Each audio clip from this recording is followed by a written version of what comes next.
On the morning of February 24th, 2022, roughly 45 minutes after Russian tanks crossed the Ukrainian border, a procurement manager at TSMC's Hsinchu headquarters was woken up. He had one job that morning: confirm how many weeks of purified neon gas the company had in reserve. The answer was 8, maybe 10, if inventory got creative.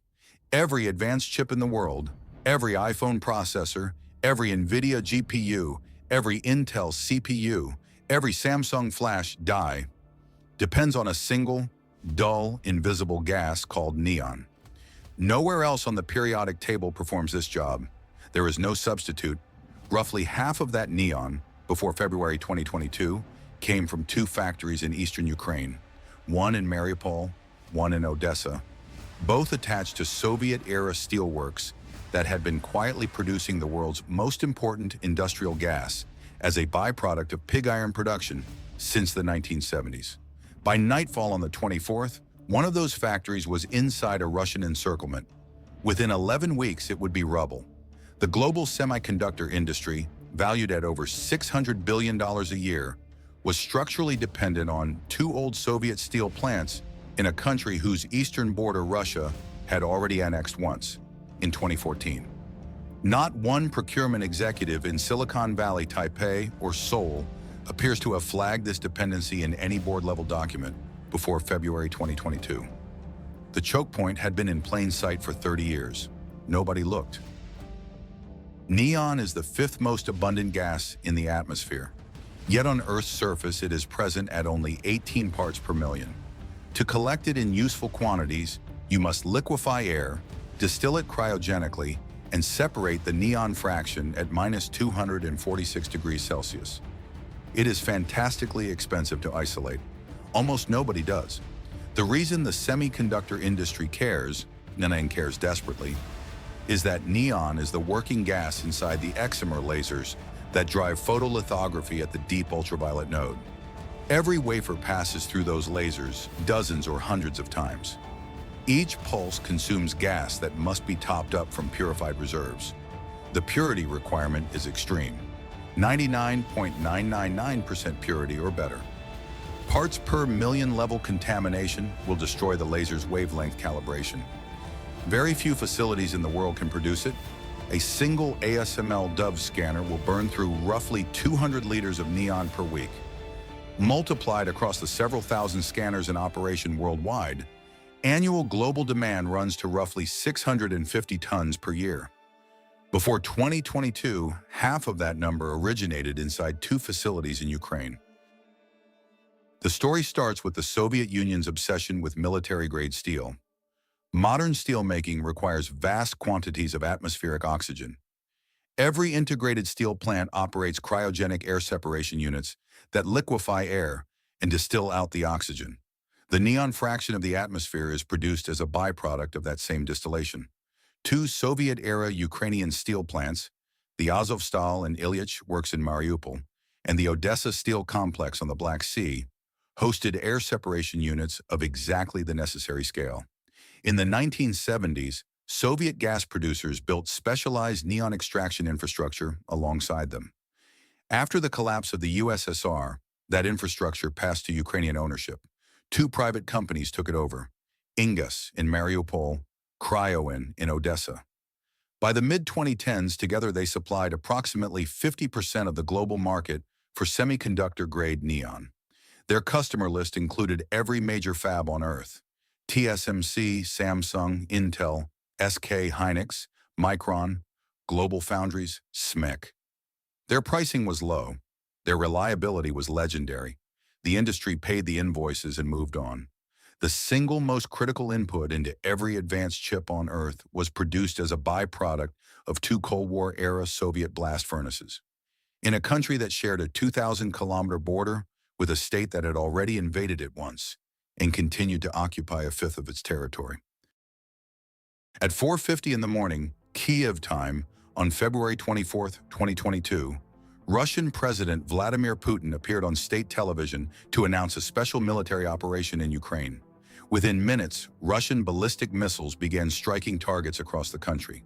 Within hours, Russian ground columns had crossed the border in multiple axes. from Belarus toward Kiev, from Crimea toward Kherson, and from the Donbass eastward toward Mariupol. Mariupol was surrounded within 72 hours. The city, home to 425,000 people, would become the site of one of the longest and most brutal urban sieges of the 21st century. The Azovstal steel plant, together with the Ilyich works, became the last redoubt of Ukrainian defenders. The plant was pounded by Russian artillery, aerial bombardment, and thermobaric weapons for 86 consecutive days. On May 20th, 2022, the last defenders inside Azovstal surrendered. The Ingus neon purification facility, physically integrated with the Azovstal complex, was destroyed. Not damaged, physically obliterated. The infrastructure that had produced roughly a quarter of the world's semiconductor-grade neon had ceased to exist as a functioning industrial asset. Cryoin, further west in Odessa, was not physically overrun. Odessa remained under Ukrainian control, defended by ground forces, sea mines in the Black Sea, and after 2022, the systematic destruction of Russia's Black Sea fleet. But Cryoin's production was disrupted. Air raids reached Odessa. Electricity was intermittent. Skilled Ukrainian engineers were being conscripted, evacuated, or killed. In the initial weeks after February 24th, Cryoin's output dropped by an estimated 60 to 80%. Global semiconductor-grade neon output collapsed by approximately half within 12 weeks of the invasion. By the third week of March, procurement teams at every major fab operator on Earth were in emergency response mode. The immediate picture was survivable. Most major fabs had between 6 and 12 weeks of neon inventory on site. But the 6-month projection was catastrophic. If no new neon arrived by the end of the summer, DUV production lines would begin idling. And by autumn, every leading-edge chip on the market would fall into a cascading shortage. The scramble unfolded in 3 simultaneous directions. China. Chinese state-affiliated industrial gas suppliers rapidly scaled up neon purification from their own network of steel plant air separation units. Within 6 months, Chinese suppliers had captured roughly 30% of global semiconductor-grade neon supply. Prices from Chinese suppliers, however, were 3 to 5 times the pre-war Ukrainian benchmark. South Korea, POSCO, the Korean state-linked steel giant, converted parts of its Pohang and Gwangyang complexes to expand neon extraction. Korean output tripled by late 2023, the United States. For the first time in decades, US-based air separation operators began investing in semiconductor-grade neon purification. Facilities in Texas and Louisiana, funded partially by CHIPS Act emergency provisions, began commissioning in 2023 and 2024. These are still small compared to the historical Ukrainian output. They are a strategic hedge, not a replacement. Spot prices in the neon market, meanwhile, went from $40 per cubic meter at the end of 2021 to over $2,500 per cubic meter at the peak of the shortage in mid-2022, a 60-fold price increase, sustained for approximately 18 months. In the 11 weeks between the Russian invasion and the surrender of Azovstal, the global semiconductor industry absorbed approximately $120 billion in cumulative additional input costs, roughly a quarter of TSMC's annual revenue for 2022, solely due to the sudden displacement of Ukrainian neon supply. By late 2023, Cryoin in Odessa had partially restored its production capacity. Ukrainian engineers working through blackouts and intermittent Russian missile strikes on the Odessa electrical grid had repaired damaged equipment, restarted the cryogenic distillation columns, and re-established the export chain to European customers. By early 2025, Cryoin was operating at approximately 70% of its pre-war output. Ingus in Mariupol is not coming back. The Azovstal complex remains under Russian occupation. What survives of the plant is being cannibalized for scrap. The industrial base that took 30 years to build has been terminally lost. The consequence, even with Cryoin's partial recovery, Ukraine now supplies approximately 20% of the global semiconductor-grade neon market, not the pre-war 50. The lost market share has been permanently redistributed. Roughly 30% to China, 20% to South Korea, 10% to newly commissioned US and European producers. Small residual shares to Japan, Kazakhstan, and Poland. The industry has diversified. It has also, for the first time, become materially dependent on Chinese suppliers for a critical semiconductor input. At a moment of maximum U.S.-China economic tension over the semiconductor industry itself. The neon crisis was neither the first nor the last choke point in the semiconductor supply chain to be exposed by geopolitical shock. The 2011 Fukushima earthquake had briefly disrupted global supplies of Bt resin for chip substrates. The 2018 U.S.-China trade war had exposed the fragility of the packaging chain. The October 2022 U.S. export controls exposed the ASML monopoly at the EUV node. But the neon crisis was different in one respect. It was a choke point that no one in the industry, at senior level, had audited. Ukrainian neon had been a line item on procurement contracts for 20 years. It took an actual land war to reveal that half of the world's chip production depended on 2 facilities in a war zone. The industry response in the years since has been to commission a series of previously unpublished audits of the second-tier supply chain: gases, chemicals, rare earths, specialist consumables. Some of those audits, according to industry executives who spoke to trade press on background, revealed further choke points as severe as neon that had not yet been triggered.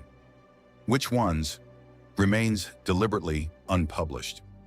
In late 2024, one senior TSMC procurement officer told a trade journal on background, "After neon, we spent a year auditing everything.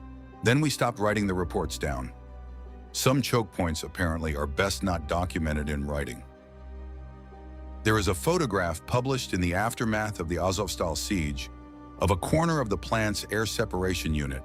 Twisted stainless steel columns, still intact enough to be recognizable, sit in a pool of rainwater the color of rust.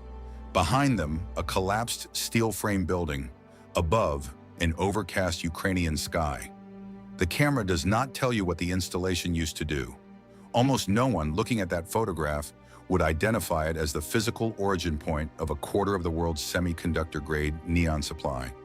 Almost no one looking at that photograph would understand that the loss of that specific installation cost the global chip industry over $100 billion in the following 12 months. The choke points of the modern world are quiet. They are ugly. They are attached to Soviet-era steelworks in cities that most people cannot find on a map. They produce as a byproduct the invisible inputs that make possible the visible outputs that define the modern industrial economy. The iPhones, the electric cars, the machine learning models, the missile guidance systems. And every so often, perhaps once a generation, a country the industry had chosen not to think about too carefully goes to war with a country the industry had chosen not to think about at all. And the choke point that no one had audited becomes, overnight, the story of the year. The industry is auditing now. If this is the kind of story you came here for, subscribe. More files are on the way.